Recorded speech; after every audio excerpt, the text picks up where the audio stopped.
My mentally unwell mother-in-law suddenly needs surgery where we live after finding out I'm heavily pregnant and is demanding that we house her. Posted by you/Althea names together. First time posting, so bear with me, it's a long one. A little backstory for context: I'm 8 months pregnant, and we already have a toddler. We moved about 4 hours away from my mother-in-law shortly after our toddler turned 1. My husband found better work here, and we no longer had to deal with my mother-in-law showing up at our house multiple times per week to help with our toddler. Win-win. My brother-in-law and sister-in-law have 1 toddler and live less than 5 miles from my mother-in-law. My brother-in-law has a different dad than my husband, who has since remarried. My sister-in-law has both parents, who live about 15 miles from them.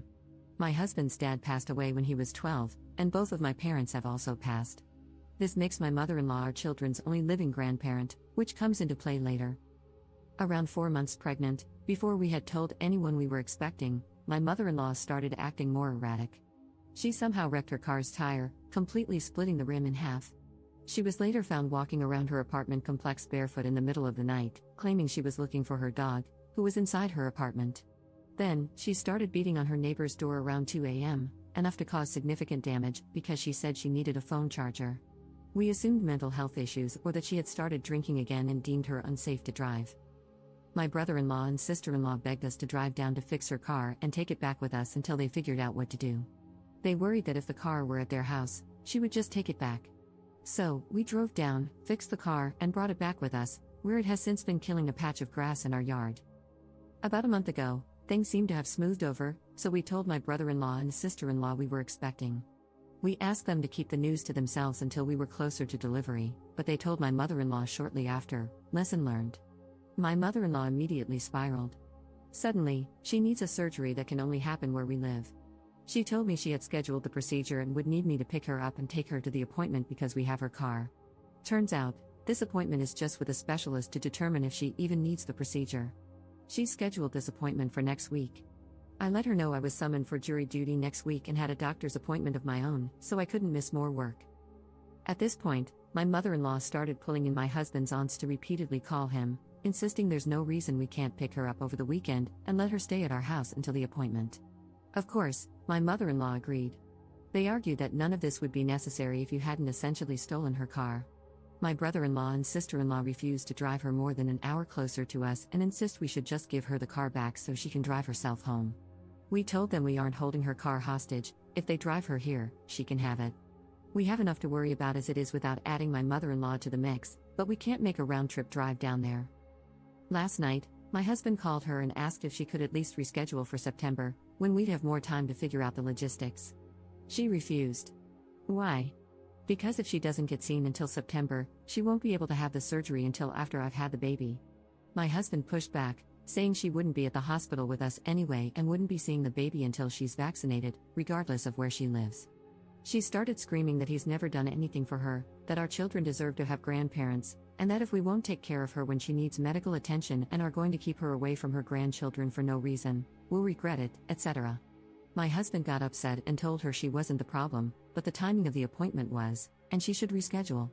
At that point, she called him a hateful bastard, so he hung up. We haven't heard from her since, but we have heard from the aunts again. They still agree with my mother-in-law that we are in the wrong, that we should step up because she's the only grandparent our children will ever have, and that it's the children's job to take care of their aging parents, etc.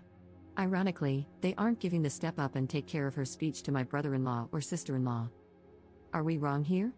I feel like once we agree to let her stay even a day or two, she'll come up with more reasons why she can't leave. Then what?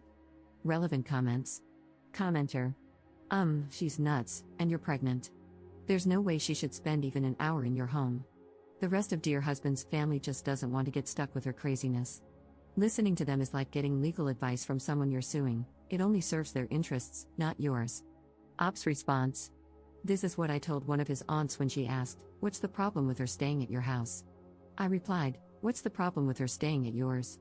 Commenter 2. And the reply from the aunt was what? Also, she called her son a bastard? Does she know what she called herself there?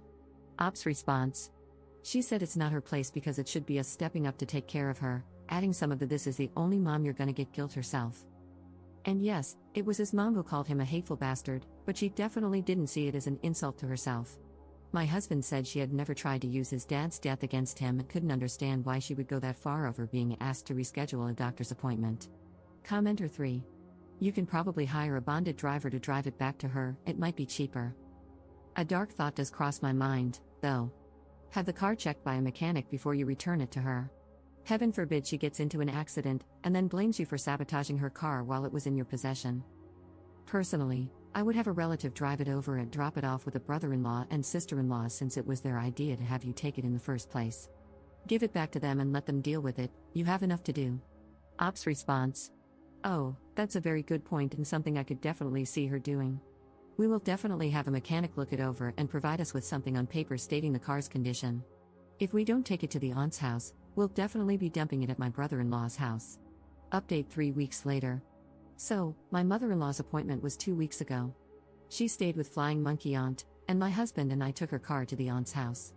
I stayed in the car with our toddler while my husband walked right past his mom, who was waiting for him in the driveway, and went straight to his aunt on the porch. He handed her my mother-in-law's keys and said, "We still don't feel that she is safe to drive, but if you do, you can be the one to give her the keys back." We had taken the car to a mechanic, who performed a multi-point inspection and provided us with a report stating that the car was in excellent condition. The only thing it would need was an oil change in 1,500 miles. Her appointment was the day after we returned the car, and it was with a stomach doctor to have a feeding tube placed. Head Flying Monkey Aunt called my husband after the appointment to inform him that the doctor wouldn't proceed with the procedure but said he would reevaluate in 2 months if her symptoms changed. I doubt that's what he actually said, he likely just told her no, but okay. My husband sent my brother-in-law a picture of the mechanic's report, told him we were done providing any future assistance, and wiped our hands of the whole situation. Fast forward to this week, my husband has been out of town all week because he was able to relocate with his job. They're covering all our moving expenses, the first 2 months' rent, the whole 9 yards. No one knows yet, as I've left it up to my husband to tell them when he wants. He says he doesn't want to tell them until we're already moved and settled and that he doesn't want them to know our exact location, just tell them the state we're in. We're beyond excited. A moving company will be coming 6 weeks after the new baby is born. We just have to make it until then, but we'll be gone by Christmas. This past Monday, the first day my husband was gone, he got a call from my brother-in-law saying that my mother-in-law is claiming she needs 4 new tires and new brakes. My husband called me after and said he laughed at him, asked if he wanted another copy of the mechanic's report, and when my brother-in-law said no, told him it was his problem to worry about now. Everything was peachy until last night, when my mother-in-law sent me a text that read, "Hey, how are you doing? I have missed you so much and would have come to the car and talked to you and toddler if Aunt was not so afraid of her children getting COVID. Love and miss you so much. Please call me when you can, love. I have called you a few times and just got voicemail. I know this part of pregnancy is difficult, but I am so excited. I'm staying with Aunt a week before your due date and until I can see baby." I could have screamed if it wouldn't have woken my toddler up. I haven't responded to her, but I sent a screenshot to my husband and told him to handle it. He told me not to respond at all and that he doesn't want to reach out to anyone until he's back in town tomorrow. He says responding now is exactly what she wants, and we're not going to give her a chance to twist our response into us agreeing that she can see the baby. I see his point. It's not like she knows where our house is, but she does know which city we live in. I guess she could just drive around aimlessly looking for our car? What I'm really looking for is advice on how to phrase our response to make it perfectly clear that she is not welcome at our house, both for her and for his family, because they'll inevitably get pulled into this next.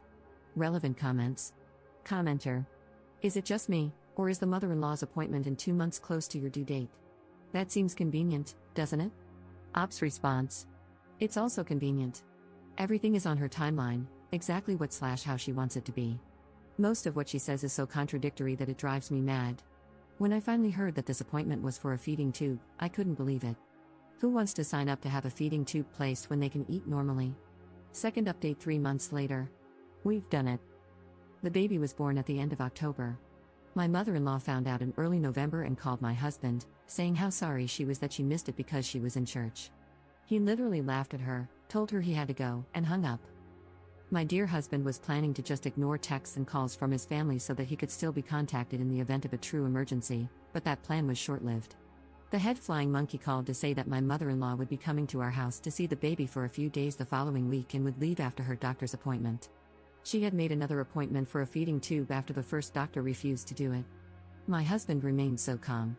He just said, "We've moved out of state, and when she started asking for our new address to send gifts for the baby, he simply said that we didn't need or want anything from them, had to go change a diaper, and hung up. We moved that following weekend.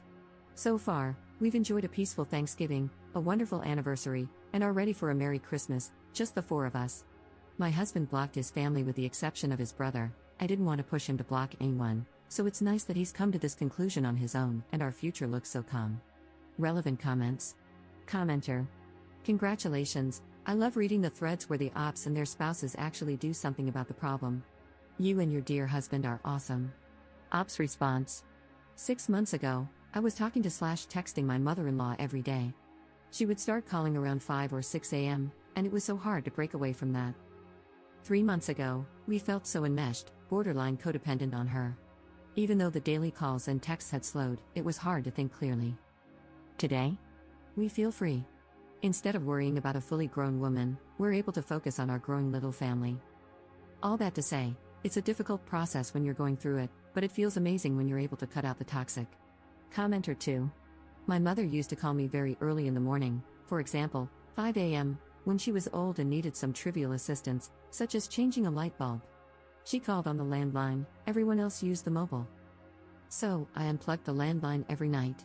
I was certain she would be able to get herself to the hospital if it was an emergency. Her phone had a big button with a red cross on it, and that button dialed emergency services. Ops response. Similar for us. She would call and say something like, "Happy Tuesday. I'm sure you've got to go to work, so you're probably about to get ready," which led to at least 30 minutes of her talking about what she was going to do that day, asking what we were going to do that day, how our night was, etc. It was such a draining way to start my day, especially because I didn't actually have to be up until around 7 to get to work.